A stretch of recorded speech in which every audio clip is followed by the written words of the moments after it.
Hello friends, concept of total income कोई definition नहीं है, मगर आगे बढ़ने से पहले हमें टोटल इनकम के बारे में समझना जरूरी है so that we can start with tax calculation thereafter. देखिए, हमने पर्सन की डेफिनेशन पढ़ी, हमने एसएससी की डेफिनेशन पढ़ी, हमने असेसमेंट ईयर पढ़ा, हमने प्रीवियस ईयर पढ़ा। ठीक है, तो इंपॉर्टेंट थिंग यहाँ पर बात किसकी हो रही है? इनकम टैक्स की। Tax on income. So how to calculate income, वो तो बहुत सारे लेक्चर्स में हम सीखेंगे कैलकुलेट करना, बट यहाँ पर कुछ ओवरव्यू आपको दे रहा हूँ, कुछ वर्ड्स आपको समझने में आसानी रहेगी आगे जब बढ़ेंगे। हेडिंग आप दे सकते हैं कंसेप्ट ऑफ टोटल इनकम।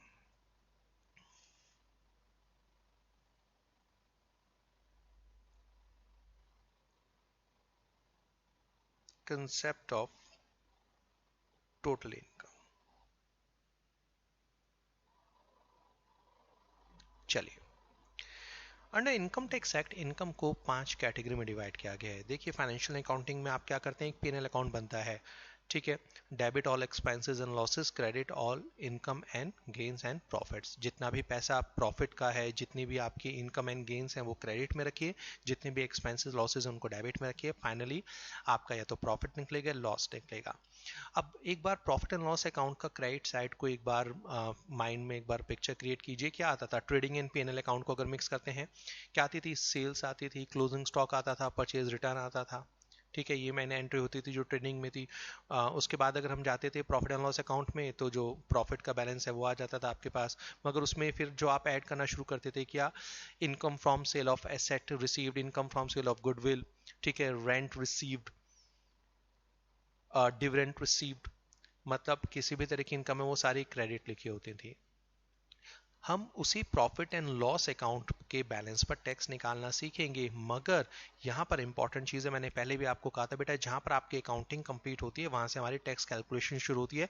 जो प्रॉफिट या लॉस निकाला गया है, प्रॉफिट या loss as per PNL account for the financial year, हम उसके ऊपर यहाँ पर टैक्स कैलकुलेट करना सीखेंगे। तो सबसे पहले तो मुझे ये आपको बताना है किस तरीके से इनकम को डिस्ट्रीब्यूट करना पड़ेगा, किस तरीके से आप इनकम को डिस्ट्रीब्यूट करेंगे अंडर इनकम टैक्स एक्ट। जो वो प्रॉफिट या लॉस अकाउंट होता है, जो प्रॉफिट एंड लॉस अकाउंट होता है, उसके प्रॉफिट को हम 5 कैटेगरी में डिवाइड करते हैं, जिन्हें कहा जाता है हेड्स ऑफ इनकम। क्या कहा जाएगा बेटा? Heads of income.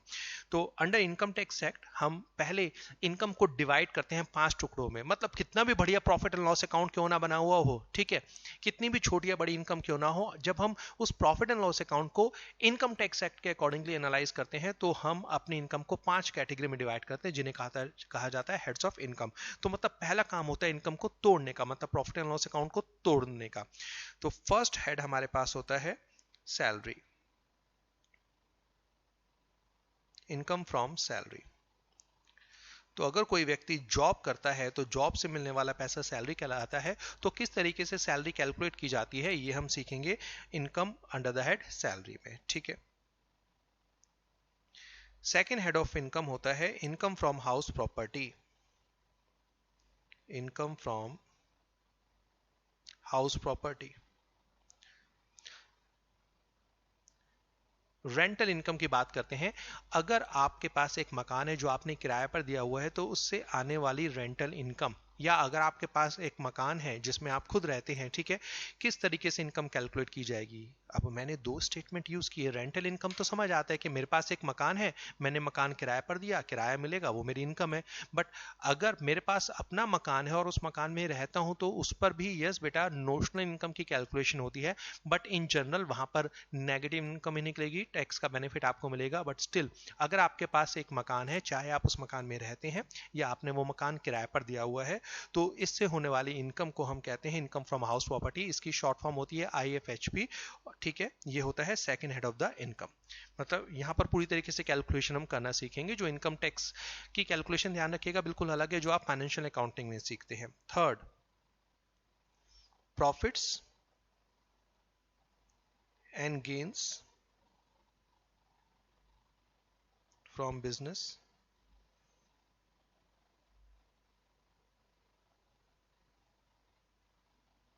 और profession.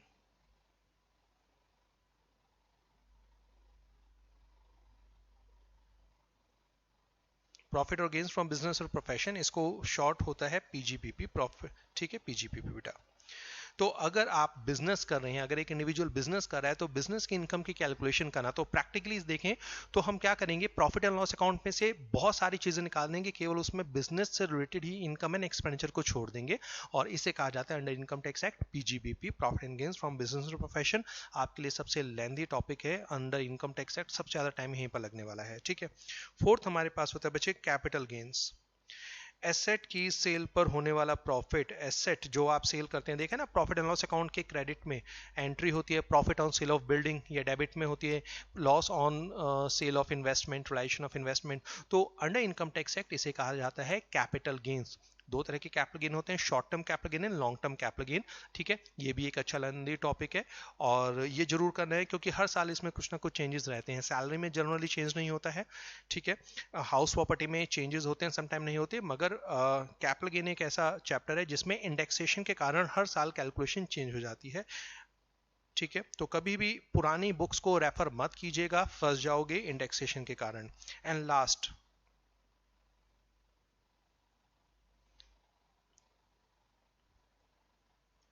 Income from other sources.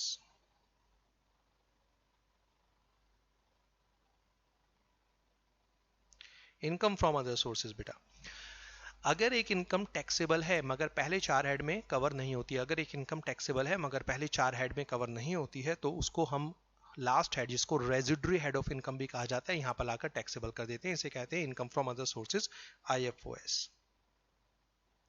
ठीक है। ये हो गया IFOS, इसे कह दिया PGBP।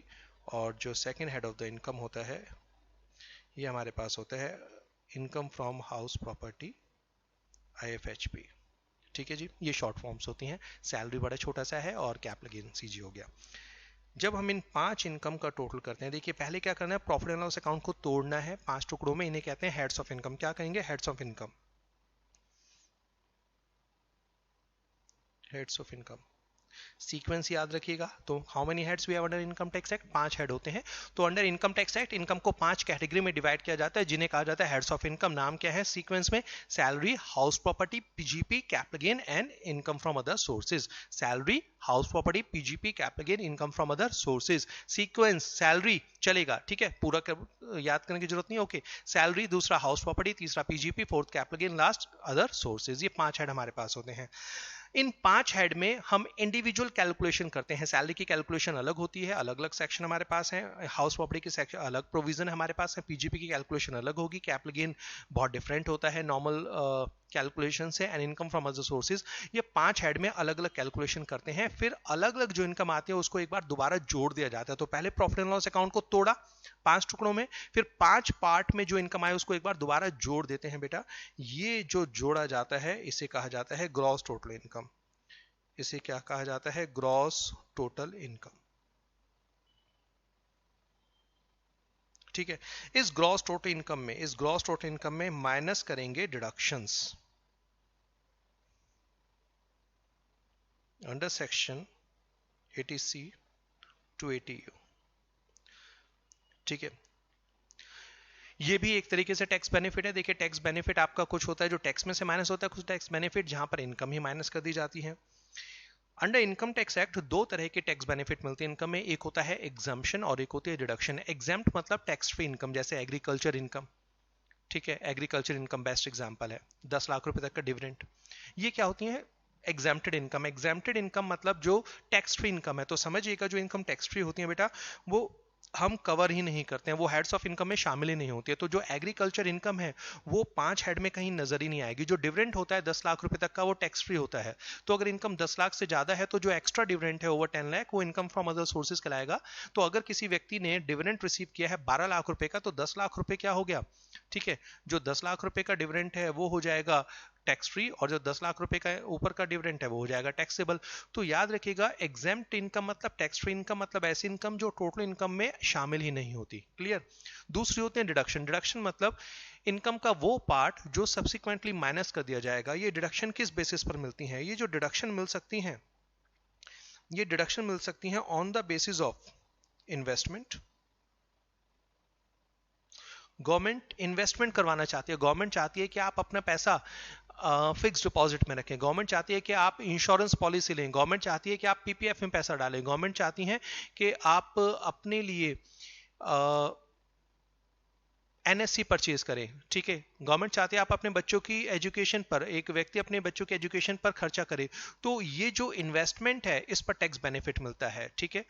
दूसरा, डिडक्शंस मिल सकती हैं, डिडक्शन मिल सकती हैं डोनेशंस पर, डिडक्शन मिल सकती है डोनेशंस पर। गवर्नमेंट कहती है कि देखो अगर आप डोनेट करते हो, किसी स्टेट में फ्लड आ गया, गवर्नमेंट कहती है एक काम करो, पैसा दान करो, उन लोगों की हेल्प होगी, हम आपसे उस इनकम पर टैक्स नहीं लेंगे। तो अगर डोनेशन की गई है स्पेसिफिक सेक्शन में, इसका मेन सेक्शन होता है 80G, ठीक है, वहां पर डोनेशन की गई है तो उस पर आपको टैक्स बेनिफिट मिल जाएगा। तो डिडक्शन मिल सकती है इन्वेस्टमेंट के बेसिस पर, डिडक्शन मिल सकती है डोनेशंस के बेसिस पर, डिडक्शन मिल सकती है स्पेसिफाइड एक्सपेंसेस के ऊपर। अब जैसे एलआईसी जो होती है, life insurance policy, sorry LIP not LIC, LIC तो एक कंपनी है, अगर लाइफ इंश्योरेंस पॉलिसी ली है तो वो इन्वेस्टमेंट है, क्योंकि वहां से जनरली टर्म इंश्योरेंस को छोड़ दे तो बाकी जितनी भी इंश्योरेंस पॉलिसी होती है उससे पैसा वापस मिलता है टर्म पॉलिसी को छोड़कर, ठीक है। मगर एक होती है मेडिकल इंश्योरेंस पॉलिसी, जिसमें पैसा तभी मिलता है अगर कोई दुर्घटना हो जाती है, ठीक है, कोई नहीं चाहता दुर्घटना हो, पैसा जाए कोई बात नहीं, दुर्घटना ना हो। तो मेडिकल इंश्योरेंस पॉलिसी जो होती है वो हॉस्पिटल एक्सपेंसेस को कवर करने के लिए ली जाती है। तो मेडिकल इंश्योरेंस पॉलिसी का पैसा इन्वेस्टमेंट नहीं है, एक तरीके से वो एक्सपेंडिचर है, क्योंकि वो पैसा इंश्योरेंस क्लेम ना लेने के कारण वापस नहीं मिलता, समझिएगा, ठीक है। तो स्पेसिफाइड एक्सपेंडिचर, तो अगर किसी के मेडिकल ट्रीटमेंट पर एक्सपेंडिचर किया गया उसकी डिडक्शन आपको मिलेगी यहां पर, अगर मेडिकल इंश्योरेंस पॉलिसी के लिए खर्चा किया गया तो इस पर बेनिफिट मिलेगा। स्पेसिफिक इनकम, स्पेसिफिक इनकम्स, अब बड़ा सिंपल एग्जांपल है, जैसे अगर सेविंग अकाउंट में पैसा रखा है, सेविंग अकाउंट में पैसा रखा है, उस पर मिलने वाला जो इंटरेस्ट होता है उस पर आपको टैक्स बेनिफिट मिलता है, ये इंडिविजुअल। अगर बड़ी बड़ी कंपनीज हैं जिनको टैक्स हॉलिडे दी गई है तो उनकी कुछ स्पेसिफिक इनकम होती है जो टैक्स नेट से बाहर रखी गई हैं। तो डोनेशंस इन्वेस्टमेंट के बेसिस पर भी मिल सकती हैं, डोनेशंस सॉरी डिडक्शंस आपको इन्वेस्टमेंट के बेसिस पर मिल सकती हैं, डोनेशन के बेसिस पर मिल सकती हैं, स्पेसिफाइड एक्सपेंडिचर के बेसिस पर मिल सकती हैं, कुछ इनकम्स के बेस पर मिल सकती हैं। मतलब एटीसी से एटीयू एक बहुत बड़ा हमारे पास पार्ट है। जैसे 5 हेड्स ऑफ द इनकम है, ऐसे ही बहुत इंपॉर्टेंट होता है डिडक्शंस, इसके बिना आप टोटल इनकम कंप्यूट नहीं कर सकते, ठीक है जी। अब जो अमाउंट बचता है डिडक्शन देने के बाद बचे, इसे कहा जाता है टोटल इनकम, टोटल या फिर टैक्सेबल इनकम कहा जाता है। तो जब हम टोटल इनकम या टैक्सेबल इनकम की बात करते हैं, मतलब ऐसे इनकम की बात कर रहे हैं जिसमें से एटीसी से एटीयू की डिडक्शन मिल चुकी है, जो टैक्स लगता है इस इनकम के ऊपर आपको लगाना पड़ेगा टैक्स, इस इनकम के ऊपर लगता है बेटा टैक्स, जो फ्लैट रेट भी हो सकता है, स्लैब रेट भी हो सकता है, ठीक है, स्लैब रेट भी हो सकता है और टैक्स रेट भी हो सकता है, ठीक है जी। अब देखिएगा आगे, ये होता है कंसेप्ट ऑफ टोटल इनकम। इसके अलावा भी 2 चैप्टर बीच में ऐड होते हैं, चैप्टर तो बहुत सारे हैं मगर इसके अलावा भी बीच में ही 2 चैप्टर ऐड हो जाएंगे हेड्स ऑफ इनकम के बाद। मगर डिडक्शन से पहले एक होता है सेटिंग ऑफ लॉसेस और दूसरा होता है clubbing of income. Clubbing of income का मतलब पैसा किसी दूसरे व्यक्ति ने कमाया मगर वो आपके हाथ में टैक्सेबल हो गया, बड़ा इंपॉर्टेंट है, ठीक है। और दूसरी situation set of losses. Income tax act में कंसेप्ट डिफरेंट है लॉस को एडजस्ट करने का। पीएनएल में तो क्या करते हो, जो लॉस आता है वो आप पीएनएल के डेबिट में डाल देते हो, मगर इनकम टैक्स एक्ट में आपको चेक करना पड़ेगा क्या मैं लॉस को इनकम में से माइनस कर सकता हूं या नहीं कर सकता। अगर कर सकता हूं तो किस इनकम के अगेंस्ट कर सकता हूं, ठीक है। और अगर सेट ऑफ नहीं हो पाया, एडजस्ट नहीं हो पाया, तो उसका क्या ट्रीटमेंट होगा, तो एक हमें मिलेगा चैप्टर सेट ऑफ लॉसेस, ठीक है। इनको करने के बाद जो अमाउंट आता है वो होती है gross total income minus eighty C to eighty U total income, इसके ऊपर लगाएंगे टैक्स। अब टैक्स लगाना तो नेक्स्ट क्लास में सीखेंगे, मगर टैक्स कैसे लगेगा ये भी देख लीजिए। इनकम के ऊपर सबसे पहले लगता है टैक्स, इनकम के ऊपर सबसे पहले लगता है टैक्स। अगर टैक्स पेयर इंडिविजुअल है तो उसे मिल सकती है रिबेट अंडर सेक्शन 87A, ठीक है, 87A। और इसके ऊपर लग सकता है सरचार्ज। देखिए ये मैं जरा समझा दूं, ये भी नेक्स्ट चैप्टर में करेंगे, नेक्स्ट लेक्चर में करेंगे। अगर इंडिविजुअल, मैं अभी इंडिविजुअल वर्ड यूज कर रहा हूं, अगर इंडिविजुअल की इनकम 5 लाख रुपए तक होती है तो उस पर रिबेट मिलती है 87A की, और अगर इंडिविजुअल की इनकम 50 लाख रुपए को क्रॉस करती है तो उस पर सरचार्ज लगता है टैक्स के ऊपर टैक्स। तो 3 सिचुएशन हो सकती हैं। अगर एक इंडिविजुअल की इनकम 5 लाख रुपए तक है तो उसको रिबेट मिलती है, मतलब कुछ माइनस होता है। अगर इनकम 50 लाख रुपए को क्रॉस करती है तो रिबेट तो नहीं मिलती मगर उसके ऊपर सरचार्ज लगता है, मतलब टैक्स अपॉन टैक्स। अगर इंडिविजुअल इनकम 5 लाख रुपए से लेकर 5 लाख से ज्यादा मगर 50 लाख रुपए तक है तो ना तो उसमें रिबेट माइनस होती है ना ही सरचार्ज ऐड होता है। तो मतलब 3 सिचुएशन होगी। अगर इनकम 5 लाख रुपए तक है तो रिबेट माइनस होती है, इंडिविजुअल की बात कर रहा हूं। अगर इनकम 5 लाख से ज्यादा है मगर 50 लाख रुपए तक है तो रिबेट माइनस नहीं होगी, सरचार्ज भी नहीं लगेगा। और अगर इनकम 50 लाख से ज्यादा है तो रिबेट तो नहीं मिलेगी, सरचार्ज ऐड हो जाएगा, जो आने वाली क्लासेस में पढ़ेंगे। मल्टीपल रेट्स अब हमारे पास हो गए, ठीक है। तो इधर याद रखिएगा, या तो रिबेट माइनस होगी, या तो रिबेट माइनस हो रही होगी या सरचार्ज ऐड हो रहा होगा, या दोनों में से कुछ भी नहीं हो रहा होगा, ठीक है। ये 2-3 लेक्चर बाद सारा क्लियर हो जाएगा आपको। तो इधर और, ठीक है, इधर और।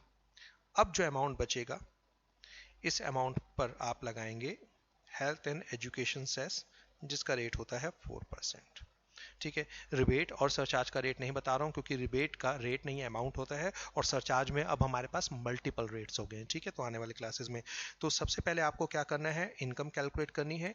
इनकम कैलकुलेट करने के बाद या तो रिबेट माइनस होगी या सरचार्ज प्लस होगा, या ना तो रिबेट माइनस होगी ना सरचार्ज प्लस होगा। अब जो बैलेंस अमाउंट है वो लगेगा हेल्थ एंड एजुकेशन सेस। ये डिटेल में आने वाले लेक्चर्स में मैं कवर करूंगा, ठीक है बेटा। तो ये होता है finally tax calculation of an individual. Company की भी ऐसे कैलकुलेट होती है, एचयूएफ की भी ऐसे कैलकुलेट होती है। फर्क सिर्फ ये होता है जब हम कंपनी की बात करते हैं तो वहां रिबेट नहीं मिलती, उसको सैलरी इनकम नहीं होती, बस ये छोटी छोटी सिचुएशंस चेंज हो जाती हैं, ठीक है। ये जो इस लेक्चर में कराया ना, ये केवल कंसेप्ट क्लियरिटी के था। यहाँ से एग्जाम में कोई क्वेश्चन नहीं आने वाला है, सिर्फ ये आगे बढ़ने के लिए जरूरी था। तो हेड्स ऑफ इनकम कितने होते हैं, 5 हमारे पास होते हैं। Salary, house property, PGP, capital gain, income from other sources. जब पांचों को ऐड करते हैं तो आती है ग्रॉस टोटल इनकम। तो gross total income heads of total income, heads का टोटल होता है, ठीक है।